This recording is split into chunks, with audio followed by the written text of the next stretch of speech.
ईश्वर मेरे साथ है। हमारे इस चैनल में आपका स्वागत है।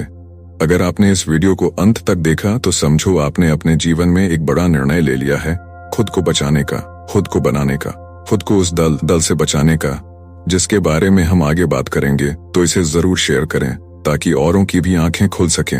आज हम बात करेंगे काम वासना की। यह एक ऐसा आकर्षण जो शरीर से शुरू होता है पर अंत आत्मा की शांति को निगलने में होता है। यह एक ऐसा जाल है जिसमें फंसने के बाद इंसान को लगने लगता है कि वो सुख की ओर जा रहा है, जबकि हकीकत में वो खुद अपने जीवन की बर्बादी की नींव रख रहा होता है। जब मनुष्य काम वासना में उलझता है तो उसके विचार, उसकी ऊर्जा, उसका समय और उसका उद्देश्य सब धूमिल हो जाते हैं।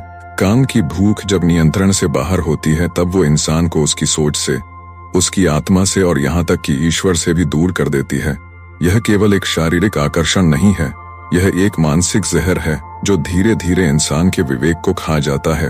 वह व्यक्ति जो अपने जीवन में कुछ बड़ा करना चाहता है, जो अपने माता पिता का नाम रोशन करना चाहता है, जो समाज में आदर पाना चाहता है, जो आत्मा की गहराई में जाकर ईश्वर से जुड़ना चाहता है, अगर वो काम वासना के जाल में फंस गया तो समझ लो उसकी सारी योजनाएं, सारे सपने और सारी संभावनाएं धुएं की तरह उड़ जाएंगी।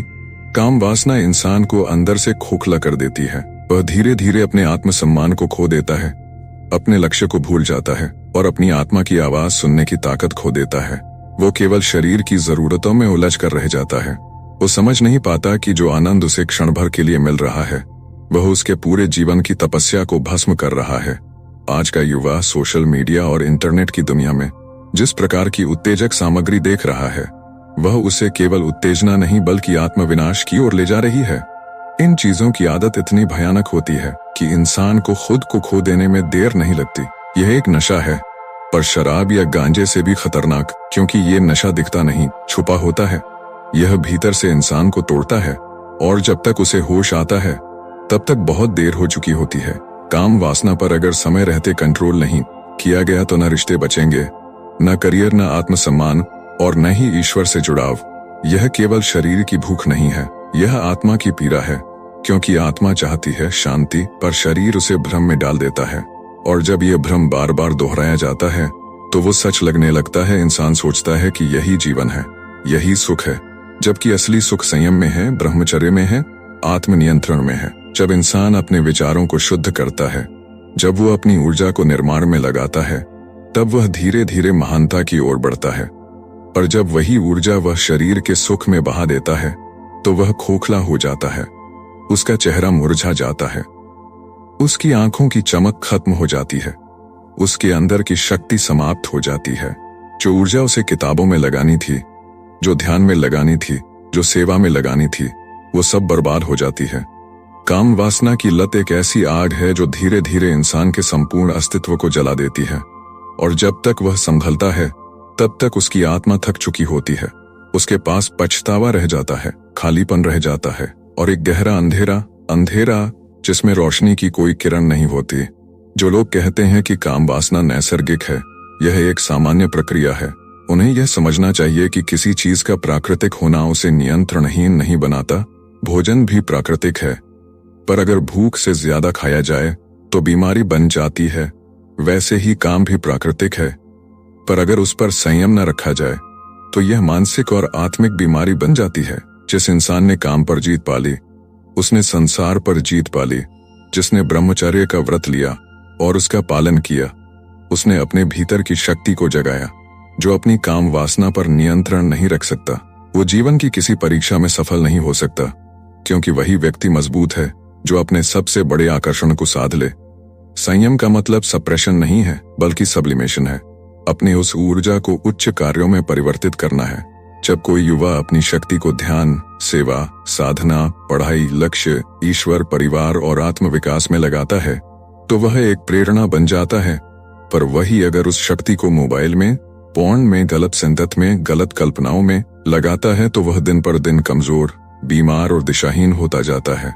आज अगर तुम्हारा मन बार बार विचलित हो रहा है, बार बार तुम्हारा ध्यान भटक रहा है, बार बार तुम भीतर से बेचैन महसूस कर रहे हो, तो रुककर खुद से पूछो, क्या यह बेचैनी काम वासना की लत का नतीजा है? अगर हाँ, तो आज से ही एक संकल्प लो कि मैं खुद को बर्बाद नहीं होने दूंगा।